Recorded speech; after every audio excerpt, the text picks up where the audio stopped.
है वो उसी क्रम में है। तो इसका एक सवाल होगा, कल हम लोग जब चर्चा कर रहे थे तो विपक्ष लगातार मांग कर रहा भाई विशेष सत्र में महिला बिल लाओ, महिला बिल लाओ।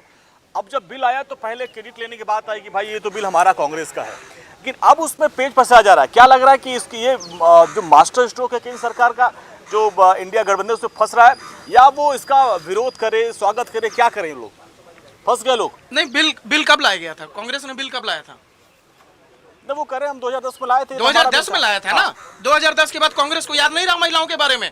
2010 के बाद आज जब मोदी जी महिला बिल लेकर के आते हैं, आरक्षण की बात होती है, तब उनको याद आ रहा है कि अरे हमने भी पेश किया था। लेकिन देखिए उन्होंने पेश किया था, इसमें कोई मना नहीं कर रहे, लेकिन उसमें बहुत सारी खामियां थी और उन्हीं की पार्टियों में बहुत सारा विरोध हो रहा था। आरजेडी विरोध कर रही थी, जदयू विरोध कर रही थी, उसकी समाजवादी पार्टी खोल करके विरोध कर रही थी। क्या क्या बयान है, आप जाइए यूट्यूब पे देख लीजिए उसमें। तो अभी जो ये बिल पास होने जा रहा है या बिल लाया जा रहा है, ये काफी इसकी रूपरेखा चेंज की गई है, इसके प्रारूप को चेंज किया गया है। जो उसके अंदर पहले कमियां थी, अभी उन कमियों को दूर करके। प्रेम जी, जो पुराना बिल था उसके अंदर जो ऐसा सौरभ बता रहे हैं कि उसके अंदर कमियों को दूर किया गया है, तो जिस कमियों की वजह से कांग्रेस बिल पास नहीं करा पाई, उन कमियों को दूर करके जो नया बिल जो सरकार का दावा है कि हम ला रहे हैं, तब तो फिर विपक्ष को आंख मूंद के सपोर्ट कर देना चाहिए, क्योंकि कमियां दूर हो गई। या अभी भी इसमें कई सारी कमियां विपक्ष को दिख रही हैं? ये बात फैक्चुअली इनकरेक्ट है कि जो राज्यसभा में बिल पेश किया गया, पेश नहीं, पारित हो चुका था, उस बिल में कोई सुधार इसमें है। एक्चुअली कोई सुधार नहीं है।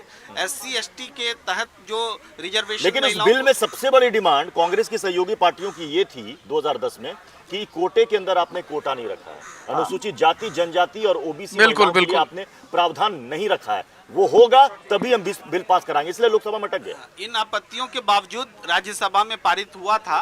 और वो आपत्ति सिर्फ यूपीए के अलाइज दलों की नहीं थी, वो आपत्ति भारतीय जनता पार्टी के भी नेताओं की थी। तब भी उमा भारती के नेतृत्व में ओबीसी नेताओं ने, सांसदों ने आवाज उठाई थी, और आज भी उमा भारती ने सबसे पहले विरोध का डंका बजाया है।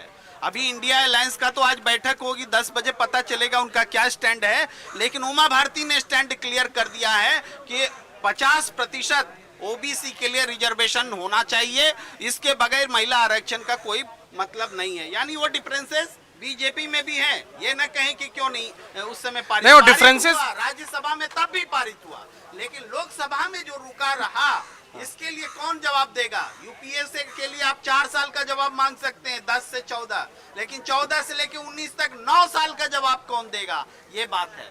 तो एक और इम्पोर्टेंट बात है जो हम बोलना चाहते हैं, वो ये कि सिर्फ इतना नहीं है कि डिलिमिटेशन पर डिपेंड करेगा ये, या जनसंख्या की गिनती पर, सेंसस पर डिपेंड करेगा। ये इस बात पर भी निर्भर करेगा कि इसका जो 1/3 कोटा है रिजर्व, वो कैसे इंप्लीमेंट हो।